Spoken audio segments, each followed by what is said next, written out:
Hey guys, so today I'll be talking about this complement lecture.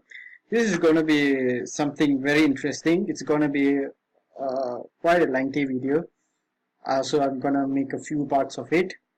So complement, it's a very interesting topic. I'm actually having a sore throat, so just bear with me if I'm having some dry coughs in between the lecture. So okay. Basically, I'll just talk about what we are gonna do in this series of lecture videos.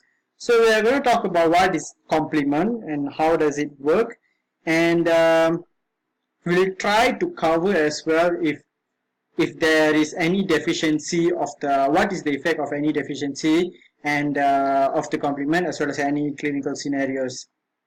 So before we start off with the complement, I just want to briefly talk about what is immune system. Okay, immune system, we know it's a defense mechanism of our own body against foreign substance and all. So our immune system always has two systems. The first one is innate, and as well the second one is actually acquired. The innate is the is a defense system which is activated right away without knowing what is the exact pathogen is. Whereas the acquired immune system is actually a delayed type of immune system in order to understand what is the foreign particle it is, and after that it will actually try to make poisons or antibodies that only kill that particular things.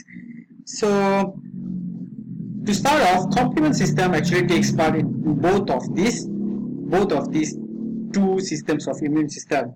That is, it is actually part of innate as well as acquired arm. So you have to note this down that when a complement related topic comes up, you should know if the patient is getting attacked with some antigen for the first time. So, and then if the complement gets activated that time, that means the complement is part of the innate arm. Or if let's say the patient receives some repeated infection, uh, yeah, let's say if they receive some repeated infection and then the patient already has some sort of antibody, and based on because the patient already has the antibody can actually form the antibody antigen complex, and based on that complex the complement also can become active, and that complement pathway is known as the acquired arm of the innate system. So we are gonna start off with what is complement, as what I have talked before in the earlier part of the video. So what is the complement? Complement are basically proteins. They're actually proenzymes. Okay, that means they are normally present in the blood circulation, interstitial fluid all the time. So when I say that they are proenzymes, that means for the complement to be active, they need to be cleaved. Okay, so let's say, okay, let me just draw this pen. Okay, so this is the, let's say this is the complement. So for this thing to be activated, this need to be cleaved into big piece as well as a small piece. So basically we're going to have a big and small chunk, and in this lecture we are going to call the big chunk as B. Where is the, yeah, the big chunk as B, and the small chunk as A. Okay, so why we call the small chunk as A? Because the A is like technically referring to the A is an abbreviation for, I call it as an abbreviation for anaphylactoxin and chemotactic. So how to remember A? As for anaphylactoxin, is A for attraction and anaphylactoxin.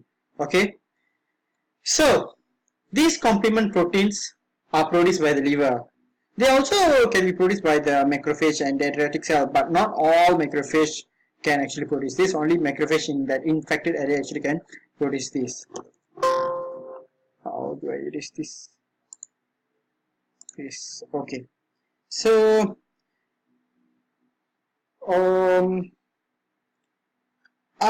we have talked about this, what is the complement and where it is produced. Okay, I just want to tell that from the liver, the complement is basically released. Okay, just now I said that mainly it is actually released from the liver. So the complement is released into the blood, which moves into the interstitial tissue, and then they are present throughout the body, and finally if there is an infection, they will move on to the infection place. So basically there are 9 complements. Okay, basically there are 9 complements. So this is C.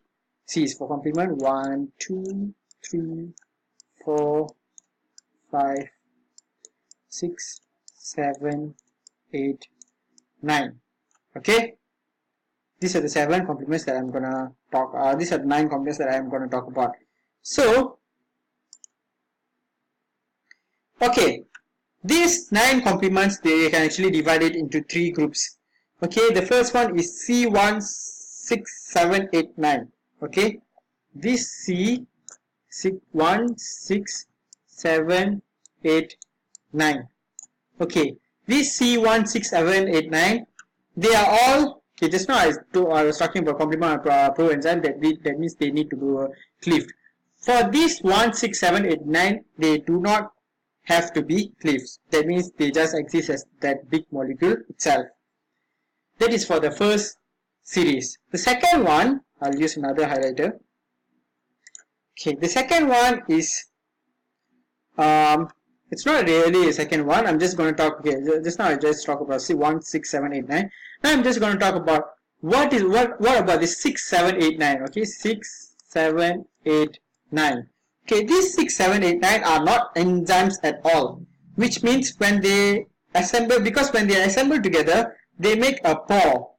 What do I mean by a pore? Is it's like this, a pore. Okay. And this 6789 will actually become 4, and let's say 6789, and this 6789 will eventually be connected together by the things called by some sort of complement called as the C5b, which is complement 5b. B is for the bigger portion of this one. So 6789 together are connected together by the complement 5b will eventually form this pore, and this pore is also known as the membrane attack complex, which I will be talking about in a while. Okay, so okay, that is all the function of this 6789. So 16789 do not become cleaved, and 6789 are not enzymes at all. Whereas for this 2345, okay, whereas change color. Whereas for this 2, 3, 4, 5, they actually are proenzymes, which means they will break up into small and big pores. Okay, as I mentioned before, they actually will eventually, let's say this is the proenzyme, they will eventually form a big portion as well as small portion. In this lecture, we are going to talk about big portion as the B, small portion as the A. Okay, so those are the 3 things that you need to remember about complements: 16789, 6789, as well as 2345. The 3 things. Okay, so before I move on to the real deal of complement lecture, you just have to remember this one thing: the hero of complement system is always C3, that is complement 3. Okay, it's all about the activation of the C3. So the goal of the various, so we actually this complement lecture, we are going to actually have 3 pathways: alternate, lectin, and classic, which I will be talking about later. And all these 3 pathways is actually, the goal of this various pathway is actually to activate this where is the marker? C3. Okay, can I just make this thing bigger? No. Oh, okay. It is all about the activation of this C3. Okay, that is all about the introduction of complement. Okay, as for the function of the complement system has a few functions. So the first one is actually to clear the infection. Okay, and the second one would be to clump up the pathogen. For example, the complement actually can recognize foreign particle pattern. So you actually can get it from Robbins. There is a particular name for this. If I'm not mistaken, it's a PAMP. So this complement actually can recognize foreign particle pattern, and then it can fix at the surface of the pathogen. And with lots of pathogen, it eventually can cause the pathogen to clump up. Okay, let's say, okay, let me just draw this thing. Pen.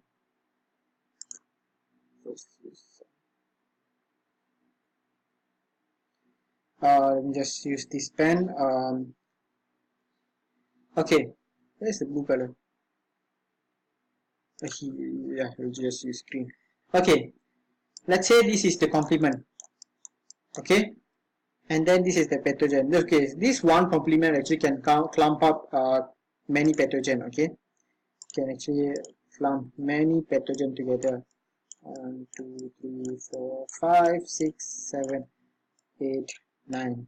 Okay, when these pathogen are clumped up by this complement, it will be easier for the it will be easier for this pathogen, all these pathogen to be engulfed by the macrophage or any other immune cells. Okay, that is the second function of the complement, to clump up the pathogen. And the third function of the pathogen is anaphylatoxins.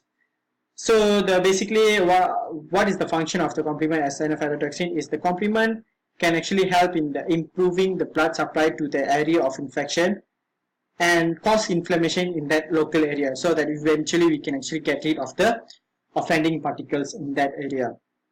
Okay, so that's all for the introduction of complement. I'll catch you guys up in another few videos to talk about the various pathways of the complement system. I just need some break to drink some water because my sore throat is just getting worse and worse. So thank you guys.